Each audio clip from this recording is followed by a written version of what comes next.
Log on to HRTV.com for more information.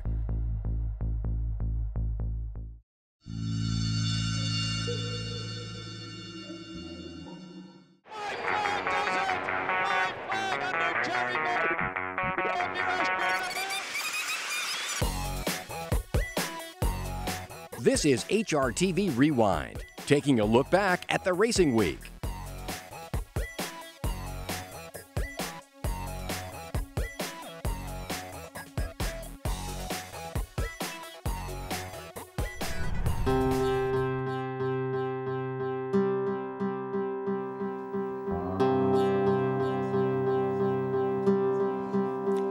What you are seeing is the result of a severe storm that resulted in tornadoes in the Kentucky-Louisville metro area.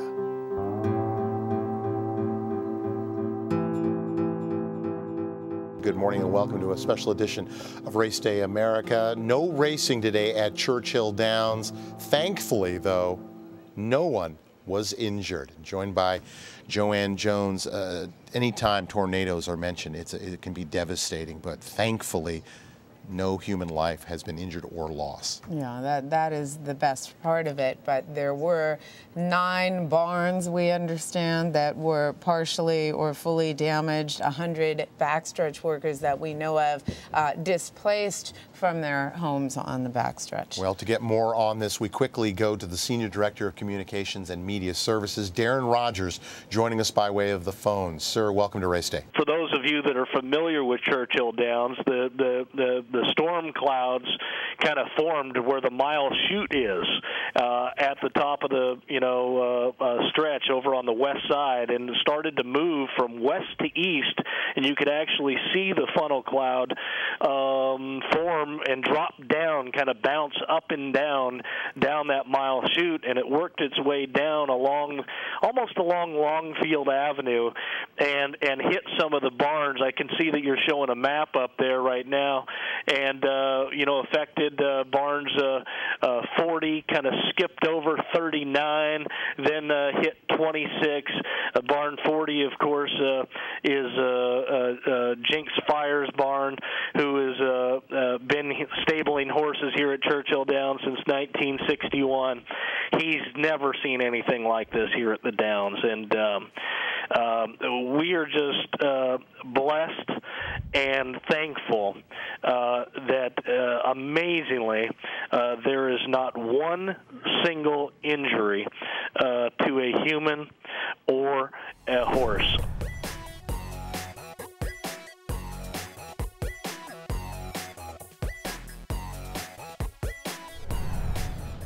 Well, yeah, it's back to business as usual at Churchill Downs. The track back open this morning for training. It's an absolutely gorgeous day. Sun's out, wind, just cool air. Could not be better conditions for 2 things. For racing tonight, back racing at Churchill Downs, but also for drying out the track and drying out the turf course.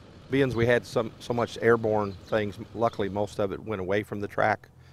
And we ran magnets on the turf. We ran magnets on the track in the barn area, and that was a concern because all the roofing and things was all over. But we made sure there was nothing in our grass course.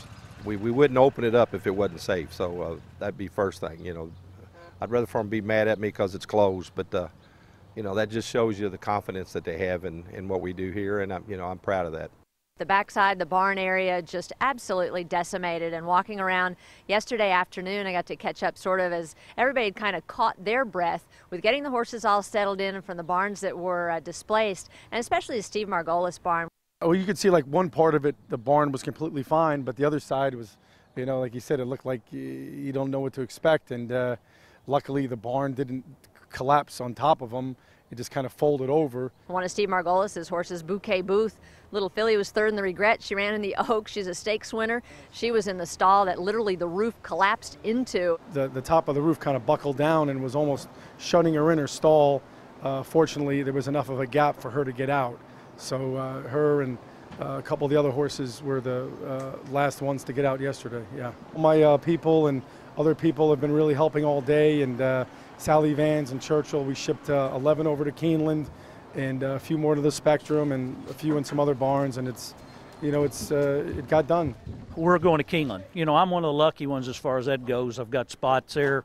I called Rogers last night at 10 o'clock, and he said, we got your barn. So we had a choice to go here or I think the fairgrounds, and I've got a barn there already, so it works. You know, is as much a disaster it is, I'm better off probably than a lot of people. It looks like the tornado jumped a little bit to me because there's like holes poked in the roof, and it's amazing how some barns got hit and some didn't. It literally looked like it jumped over some because everyone's got like almost a circular hole in the top of their barn. It's really weird. We were out here last night hunting stalls for everybody, and had all the backside was, they were out here running around hunting stalls for us, so everybody jumped in, and it was a good deal. Everybody worked together. You know, horsemen are used to things happening, so we all have to deal with it when it comes. You know, the barn putting things back together, and it is what it is. You just have to get back in gear, and, you know, the horses have to get taken care of, the people trying to sort of find a way to get themselves back.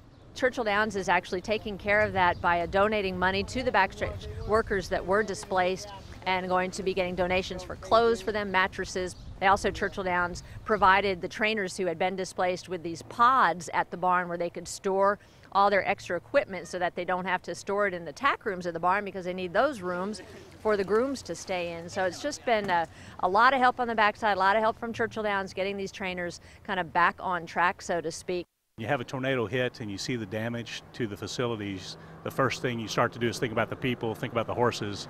And the good news is everybody walked away shaken, but okay. I'm optimistic that our horsemen will be here for the rest of the meet. It's really amazing. I mean, people around here are family, and we're going to make sure that we do what we do best. You know, horses do well. People don't realize how smart they really are sometimes. You know, after what happened last night, and from what I understand, thank God nobody or no horses got hurt. And my night watchman, I talked to him about 100 times last night, and he said, I mean, the horses seemed fine. But, you know, it didn't have to turn out like that.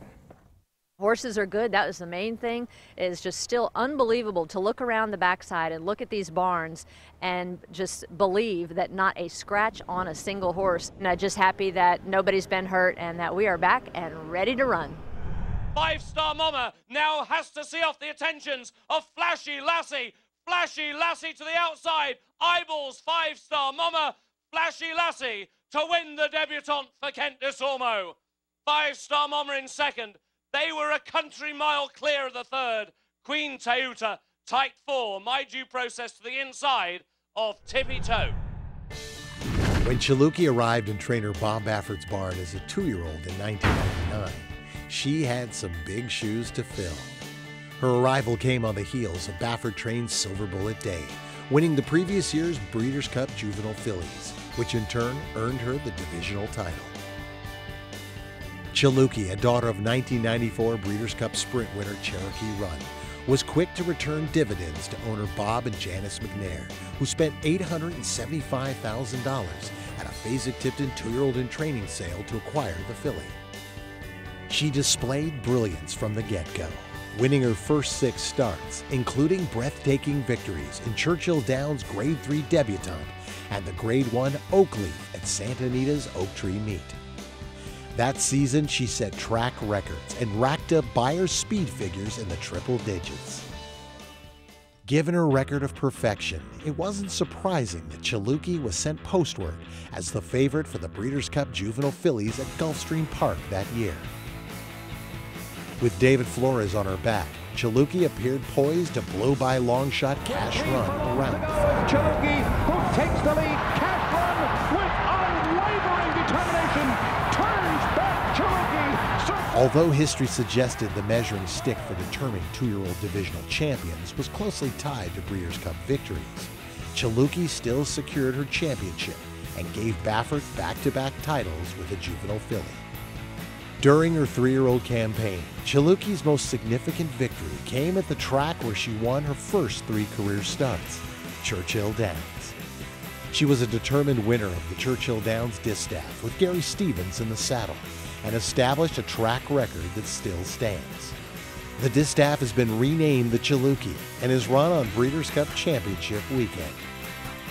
Chilookie had an abbreviated 4-year-old campaign before heading to the breeding shed, but she didn't go quietly.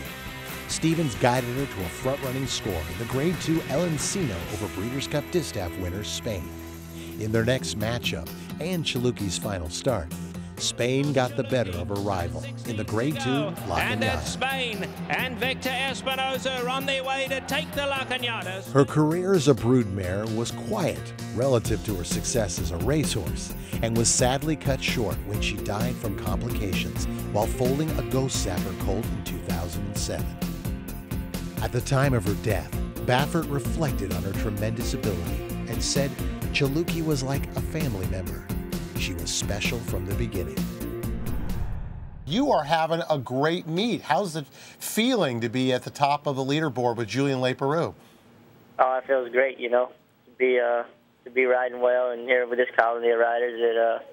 It feels good, you know, to be able to do good here. Makes you feel good. Makes me feel like I belong, you know, finally. And because you know you come here and it is the best. Julian's a great rider, and just to give him competition just feels really good. And with a feather in my hat, you know. Corey, your riding colony at Churchill is incredibly competitive, as it is in Louisiana. Although you guys very fierce competitors out on the track, I'm sure occasionally have those crosswords in the jocks room. You guys have been getting together as a family and doing something really nice for the kids over at Children's Hospital. Can you tell the folks out there what you guys have been doing? It really is a great story. Yeah, we every year here at Churchill Downs, we all get together and go to the Kochner Hospital for Children, and we bring them some gifts and just try to brighten up their day. You know, they have it bad, you know, them and their parents and everything. So we go there and try to do a good deed. And I tell you what, but every time we go there, when you leave, you realize how blessed we are to be able to just walk out of there on our own power and don't have to practically live in there. And you realize not winning a horse race ain't so bad. You're watching HRTV Rewind. The big night in Iowa. All right. Let's do a little Iowa trivia. Okay. Okay, capital city of Iowa. We'll start things off easy. Well, that I know. Hopefully. Is Des Moines. Des Moines. Right? Okay, Des Moines. You're right. Yeah. Winnebagos. Winnebagos are manufactured in what county in Iowa? I couldn't name one county. I don't know. I don't know. It is the Winnebago County. Really? In Iowa. Oh, I should have gotten that. Strawberry Point is home to the world's largest what? Go off the second. Strawberry. Question. Exactly right. I got that one.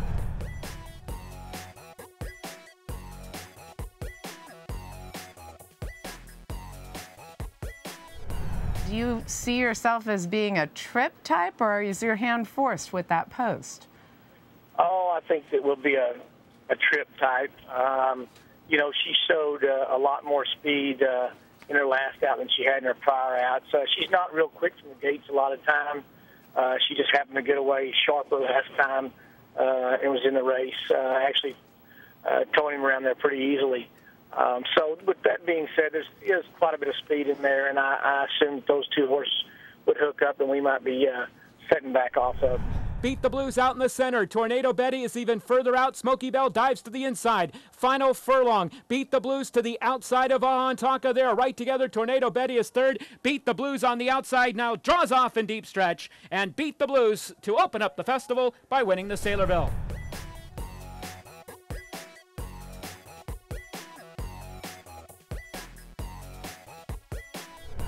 And All About Alley down the center. Little Miss Molly has the lead to the final furlong. It's Little Miss Molly on top. Racing back into second. It is Hearts on Fire, but it is Little Miss Holly. And Little Miss Holly and Corey Lannery going on to win the Iowa Oaks. Little Miss Holly. Prayer for Relief takes over the lead. Sheriff Cogburn is next up into second. Caleb's Posse down the center. They come down to the final 16th, and it's Prayer for Relief on the outside of Sheriff Cogburn. Prayer for Relief, Sheriff Cogburn, Prayer for Relief goes on to win the Iowa Derby. They all line up here at the final furlong. It's Cryptolite. Victory Pete is there. Headache on the grandstand side. Awesome Jim Stashes is running out of time. It is Headache taking over the lead in deep stretch, and Headache and Miguel Mena going on to win the Cornhusker.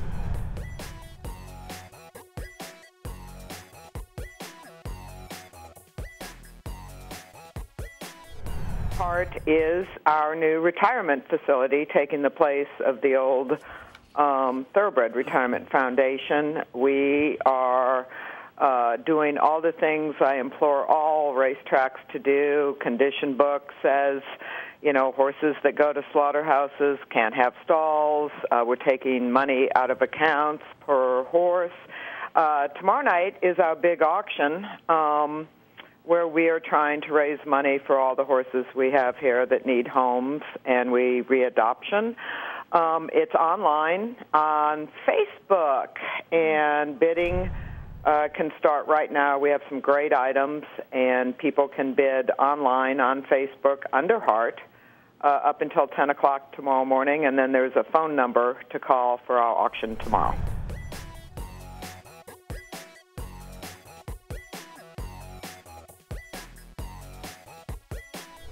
Final furlong, and it's Taz. Taz is trying to see this out from Hoodwinked. Gathering Cloud charging on the outside. Princeville Condo finishing fast up the fence. 50 yards to go. It's Taz. Taz in front. Corey Nakatani and Taz. We really been trying to get him on the poly because as a 3-year-old he ran a really big number on the poly, but the races never fill on the poly. And so he's been on the turf, but he's sort of like learned to run on the turf now and done better and better every race. So I thought he warranted it. Cruz now alters course. On the outside, Wild Hope trying to keep Cruz in that box. Rose Mountain is also angled out. Final 16th, it's Kells Dreamer and Wild Hope coming away now for Tanner Riggs and the Isaac Murphy. Yeah, thank you very much. Great ride by Tanner. I thank the Levertons for letting me train her. She really ran a great race today. She's been coming around good now. Bracing for Pathway. Pathway charging out Peyote Patty. Final 16th, Peyote Patty. On the outside is Pathway, Peyote Patty, and Tim Thornton and the Lincoln Heritage. Well, she's got a lot of heart, this mare, and I want to thank Mr. Keeley and his family for giving me the opportunity to train her. Steve Fridley did a great job with her, getting her to me, and it's just a privilege to train a filly like this. Into this final 16th, City Rap has a length and a half to hold. Our Lady in Red is charging close to the finish. City Rap, Our Lady in Red, purple violet photo to Our Lady in Red with Julio Felix. I knew I had it. I mean, it was close, but when I looked over the wire, I knew I had it. Well, with the speed bias and City Rap wasn't being pressed, I thought she was going to be tough to catch, but the last 20 yards that I kicked on and got up just in time. Hydropower drifting, Hydropower holding on to this lead from a fully stretched Rivershire. Forbidden Forest, a willing late rally up the rail, but it's Hydropower in deep stretch. Hydropower for Brian Hernandez Jr. Hydropower. The best thing for him today was he drew the outside, so we were able to kind of see where we were going to set up, and we used kind of the whole racetrack to where we got a good position. Anytime he makes the lead, especially against 3-year-olds like this, he's going to keep going, and that's what he did today. Big Louie battles Captain Bullet Bob. River Bear on the outside. Inside the final 16th, Shrewd Operator defends his White Oak crown. Shrewd Operator, Eddie Perez for Team Block on Prairie State Festival Day. Well, yeah, we get ready for this day from the start of the season. Back in January, actually, we started looking at what horses would be ready, and Shrewd won it last year, and then he hit some hard times, and we gave him a long rest and got him ready. Loves the synthetic, and I knew if he got out of there, his big problem is always breaking sharp, and he broke good today, but then he just took Eddie right around there, and he's been training really well coming into it, and so real proud of him and proud of this guy the way he rode him. You're watching HRTV Rewind. Bailey puts the whip away, and Spoken Fur wins by a half a dozen lengths. Here's the wire. Smuggler won it by a neck. Coming down to the finish, and it's Bushfire to win. Music Note strides away to win it here by 3 on the wire. Rachel Alexandra wins eased. Again, a huge margin. They're coming down to the finish, and Devil May Care did it.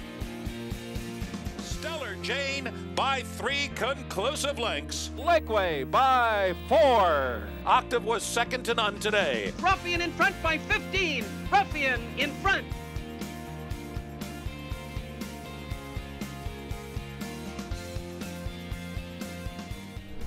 With a furlong to go, Buster's ready. Our Gypsy Gold and Joyful Victory on the outside. Salty Strike is faded, and it is Buster's ready, bounding away as they come down to the line to win the Mother Goose. Buster's ready, an emphatic victory, winning by 4. Buster's ready, the winner. Joyful Victory finishing second, and our Gypsy Gold third. Final furlong, Giants play in front. Zagora coming with giant strides, but time is running out for her. It is still Giants play in front. Zagora is surging. It will be a photo finish that goes to Giants Play. Brilliantly ridden here on the front end today by Rajiv Mirage. We were always trying to get him there. I had no idea he'd do this today, but I guess racetracks make track records, not racehorses sometimes, but it was certainly, he ran down some nice horses. Well, that's the thing, Michael. I mean, that's a pretty highly regarded colt that he pinned to the fence and went on by like he was standing still. And I know the course is fast, but it's the manner in which he did it that has to have you pretty excited. Yeah, Johnny Velasquez was couldn't stop talking about his gallop out. He said he said to him, you know, obviously he was impressed with the way he ran, but he said he was really impressed with his gallop out. So that I love hearing that.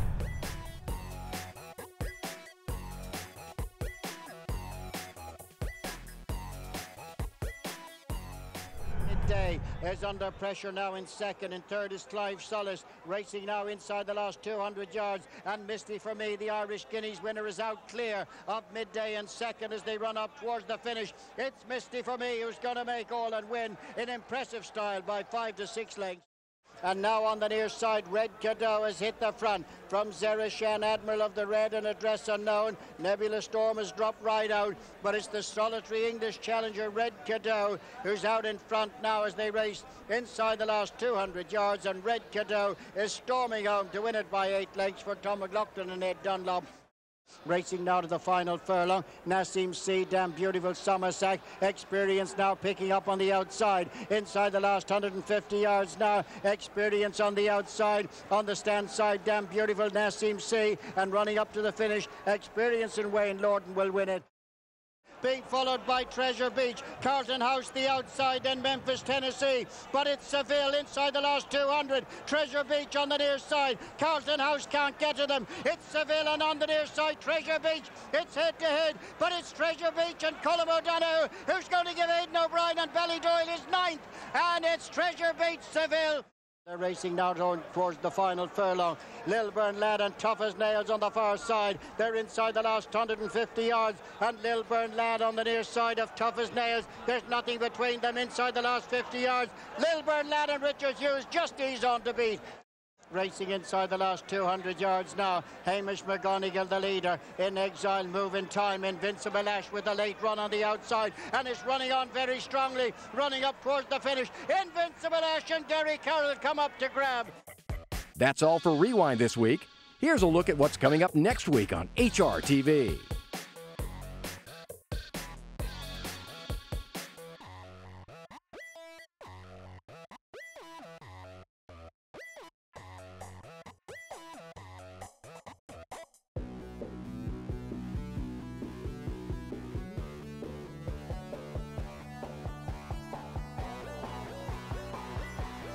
I welcome in Richard Migliori. Richard, there was a third-place finisher in that race named Flashing who was beaten 31 lengths and then came back in the very next race to win the Grade 1 test. And I forget who the jock was in that race. Do you recall that? Some Italian jock, Migliori or something. What a good memory for you as far as Flashing goes.